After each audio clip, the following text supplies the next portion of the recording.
Halloween is the season of the witch, but I'm not talking about Halloween 3 because we all know how I feel about that movie. Welcome to Sick Flicks, where I take a deep dive into the cinematic sewer to help you embrace your inner gore geek. I'm Mike Bracken, aka the Horror Geek, and today we're tackling Dario Argento's masterpiece, Suspiria. Released in 1977, Suspiria was a marked departure for Argento. The filmmaker had become famous for his lurid giallo films, but Suspiria found him ditching the black-gloved killers and murder mysteries in favor of the supernatural and witches. A perfect storm of a film, Suspiria finds Argento at the height of his creative powers. Crafting the story with romantic partner and co-writer Dario Argento, Suspiria blends folklore, Thomas de Quincey's essay Lavana and Our Lady of Sorrows, and a pulsating Goblin score into one of the greatest horror films of all time. But is Suspiria splattery enough to earn 5 barf bags? Let's get to the gore and find out. Oh, and before we get started, today's video is brought to you by patrons Nick Zappetto, Paul, and Mark Griffin. If you'd like to sponsor some videos, you'll find a link to my Patreon in the pinned comment and description below. And now, let's get bloody. We fade in on the credits, and a drum roll for Salvatore and Dario Argento. Wish I got a drum roll every week. The film begins with the sound of the entire string section squeegeeing their instruments. And we get some voiceover narration through the credits. One day at 9 in the morning, she left Kennedy Airport, New York, and arrived in Germany. That's always nice. Maybe they can tell us what Susie ate on her flight, too. Then we get the Goblin.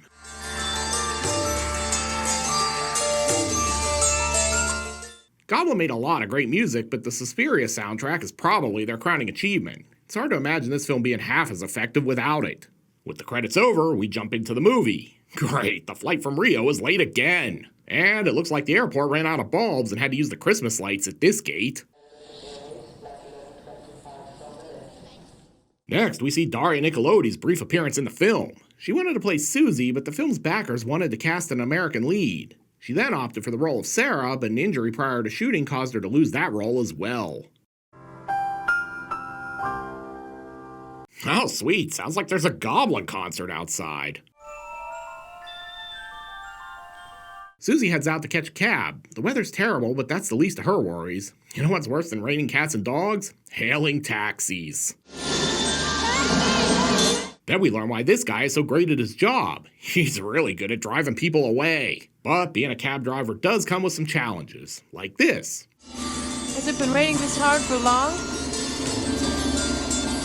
There's always someone talking behind his back. And Academy establishing shot. I'll allow it, but don't get greedy, Dario. Susie is all set to head inside, but they're treating her like she's a door-to-door salesman. I just got in from New York. I don't know you. Go away! Can't you read the sign? It says no soliciting. Since they won't let her in, she's gonna beg this cab driver to go the extra mile for her. On the ride out, they spot this girl running through the woods. Probably just one of those chicks from the Human Centipede. And I guess we might as well just follow her now, because sure, why not? Interior design by MC Escher. I loved his rap albums. If you're happy enough with the couch, you can stay for as long as you please. Turns out they're just having a sleepover. I hope they're gonna play Truth or Dare later. Then we get our first master class in acting.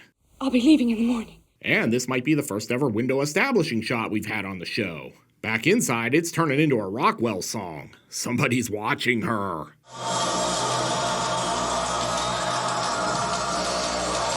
You kids even remember Rockwell? Christ, I'm old. Whatever's out there isn't just a peeper, it's also a real pain in the glass. By God, it's George the Animal Steel. I'd recognize that hairy arm anywhere. Man, my Jim Ross is not getting any better.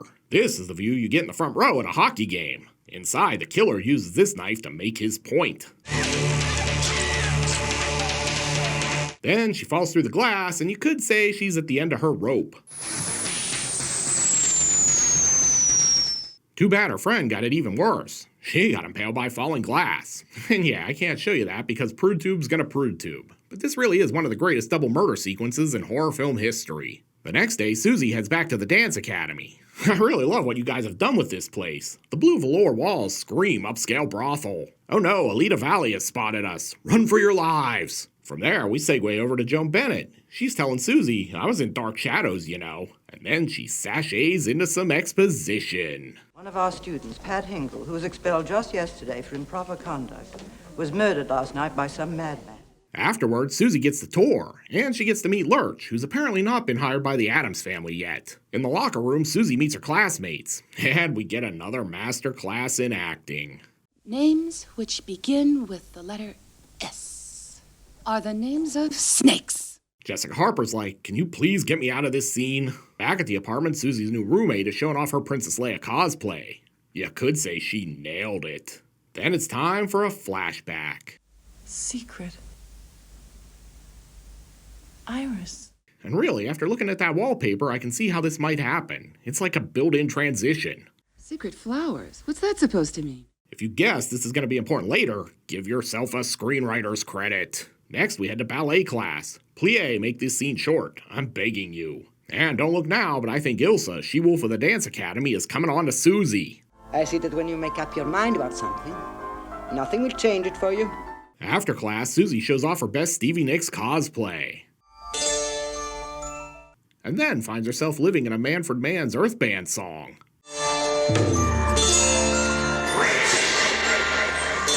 Props to you if you get that one. Back in class, Miss Tanner is a real taskmaster. She's keeping everyone on their toes. I don't remember Ray Charles being so pale. This lady really is like a Teutonic version of the Count from Sesame Street. And 1, and 2, and 3, and 4. And I'm not sure how Susie got a scholarship to this school. I mean, she makes Carlton Banks look like MC Hammer. I will say it's a shame this takes place in Germany and not Poland, because I really want to call these people pole dancers. Eventually, Susie collapses. Looks like all this dancing has caused her to come down with a case of Saturday night fever. Later that night, Miss Tanner gets in touch with her inner Ilsa by waterboarding Susie. Tell us where the resistance is hiding. Don't worry, the professor's gonna fix her right up. Here, this shot of Winstraw will have you on your feet in no time. And bench pressing cars. And say what you will, but I think things are really going down the drain for Susie. It is nice that the cat house next door uses such bold red lights, though. Really warms up the place. Later that night, Susie's doing her hair and things are about to get worse. Oh great, first it's chronic fatigue syndrome, now I have lice. Oh, hold on, they're maggots. I've been trying to think up some good maggot puns. It's really been eating away at me, but I just keep coming to dead ends. Soon everyone's covered in maggots. And right before dinner. I guess they're having Grubhub tonight.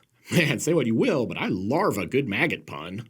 Since everyone's room is now a maggot hotel, the ladies are having a slumber party in the gym. The bad news is Miss Tanner likes to sleep in the nude. Well, let's get some shut-eye. I mean, nothing says restful sleep and sweet dreams like a glowing red floodlight. The lurid light scheme and visual style of Suspiria comes courtesy of cinematographer Luciano Tovoli. Argento wanted to emulate the color palette of Snow White, and Tovoli was tasked with bringing that vision to life. Suspiria was shot using 3-strip Technicolor film. By the time the movie was made, processing this kind of film was expensive and outdated. But Argento convinced the company to process his footage, and the results are stunning.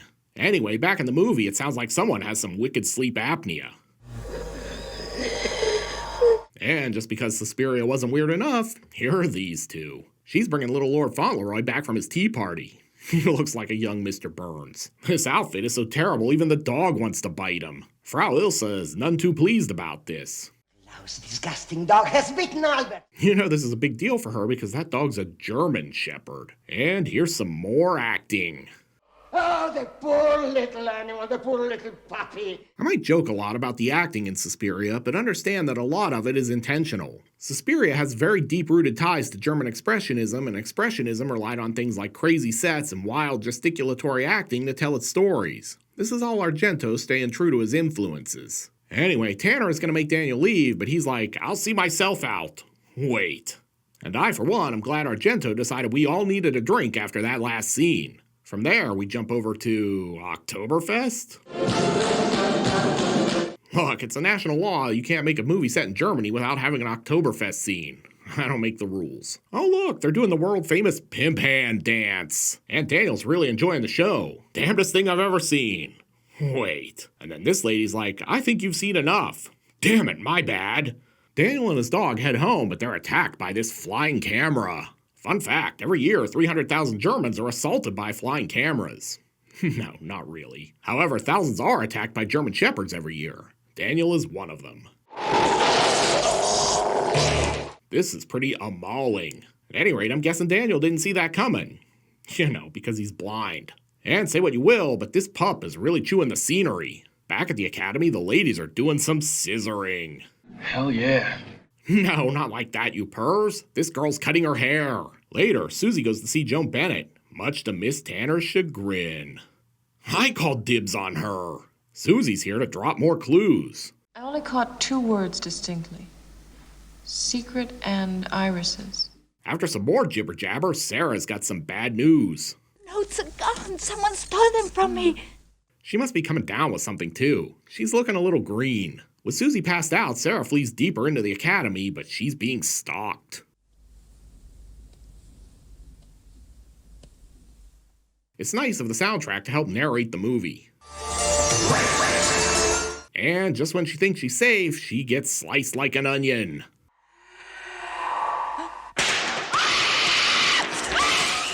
Cornered by the killer, she has no choice but to flee, right into this room filled with piano wire. What? You've never had a room filled with piano wire? At any rate, this is a pretty wire situation she's found herself in. These are some real wire straits. I bet all this struggling is really leaving her feeling pretty wired out.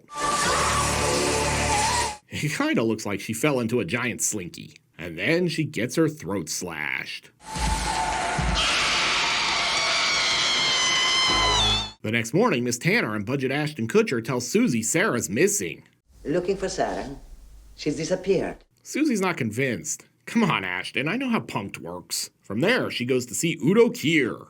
I think this is Udo's first Sick Flicks appearance. He's just here to drop some exposition, though. And I read that among the initiated, she went by the name the Black Queen. Wait, Helena Marcos is Queen Latifah? That or the Black Queen could be a D'Angelo album. All of this Helena Marcos backstory is inspired by a tale Daria Nicolodi's grandmother told her about being in a boarding school run by witches, and Rudolf Steiner's Waldorf schools. Then Udo gets to drop the film's most famous line. Bad luck isn't brought by broken mirrors, but by broken minds. Broken Mirrors, Broken Minds was the name of Maitland McDonough's book-length study of Argento's films, by the way. Definitely worth reading. Argento's budget can't afford another second of Udo Kier. Therefore, we've got to tag in Professor Milius, aka Budget Klaus Kinski. It's really rare when there's so much exposition you need 2 characters to handle all of it. And might there exist a guild of witches? The correct term would be a coven of witches. I'm pretty sure that's a coven. This guy told me. That night, Susie's all alone at the academy. Well, except for us and the tray cam. And no wonder she's so drowsy. They've been serving her cherry NyQuil instead of wine. Great, now the sink looks like it's a crime scene. Nice job, Susie. She's about to head out, but runs into this random bat. It flies right into the wall, but it still sees better than Daniel. Then it goes on the batak and lands in her hair. Calm down, you missed one of those maggots from earlier and I'm hungry. Guess it's basically a stool pigeon after this beatdown. With the bat dead, Susie goes all Nancy Drew and starts looking for the Academy's secret. She's gonna find the hidden room, step by step. Then she solid snakes her way past these cafeteria ladies. And now she comes to a dead end. But remember her flashback from earlier? Here's where it pays off.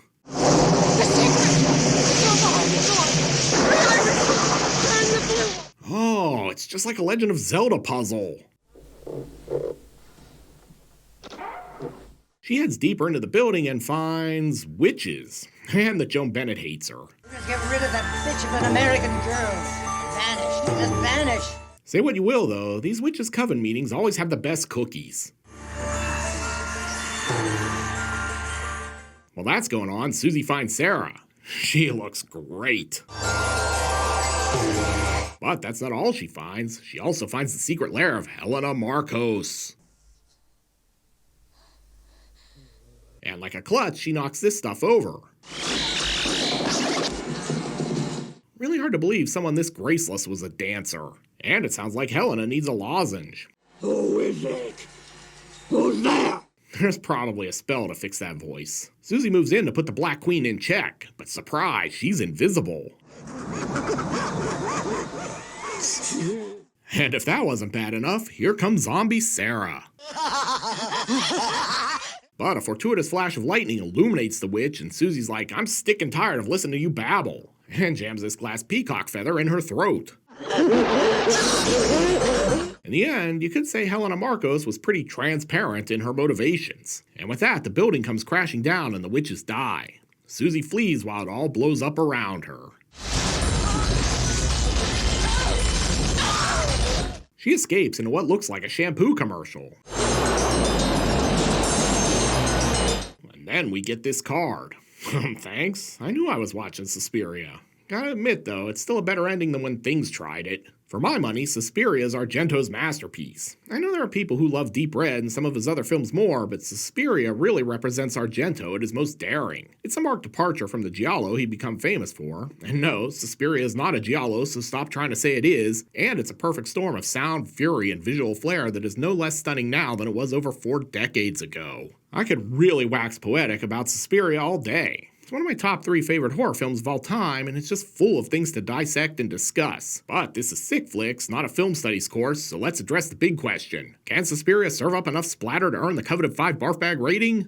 Let's go to the gore card. In terms of gross anatomy, Suspiria isn't quite as gory as its reputation would have you believe. We're treated to that amazing opening double murder sequence, a sliced throat, a mauling, the barbed wire room, a zombie, and Helena Marcos getting stabbed in the neck. The splatter is really secondary to the mood and story, but there's definitely enough here to give Suspiria a 4 barf bag rating. This is definitely a sick flick, but it's also a great flick. Looking for more Argento madness? Then be sure to check out my review of Deep Red. You'll find a link here on the screen after my outtakes. I'll meet you over there. Until next time, I'm Mike Bracken, aka The Horror Geek, bringing you all the splatter that matters. A perfect storm of a film, Suspiria finds Argento at the height of his creative powers, crafting the story. That was going way too well.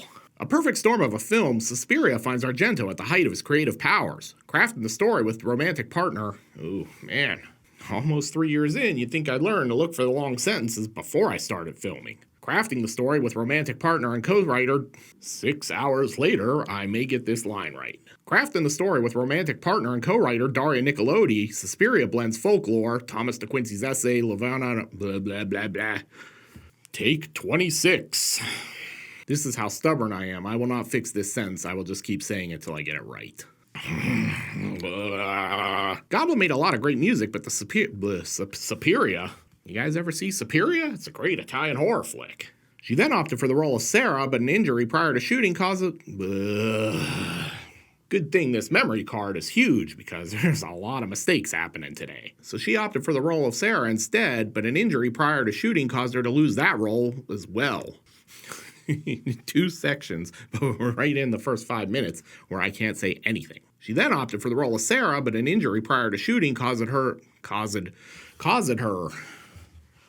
Words are hard. And Rudolf Steiner's Waldorf schools. Waldorf. I don't know why, but every time I try to say Waldorf school, I sound like a Murloc in World of Warcraft. But Suspiria, but what word is harder to say? Suspiria or Susudio? Do you kids even remember Susudio? Ooh, yeah.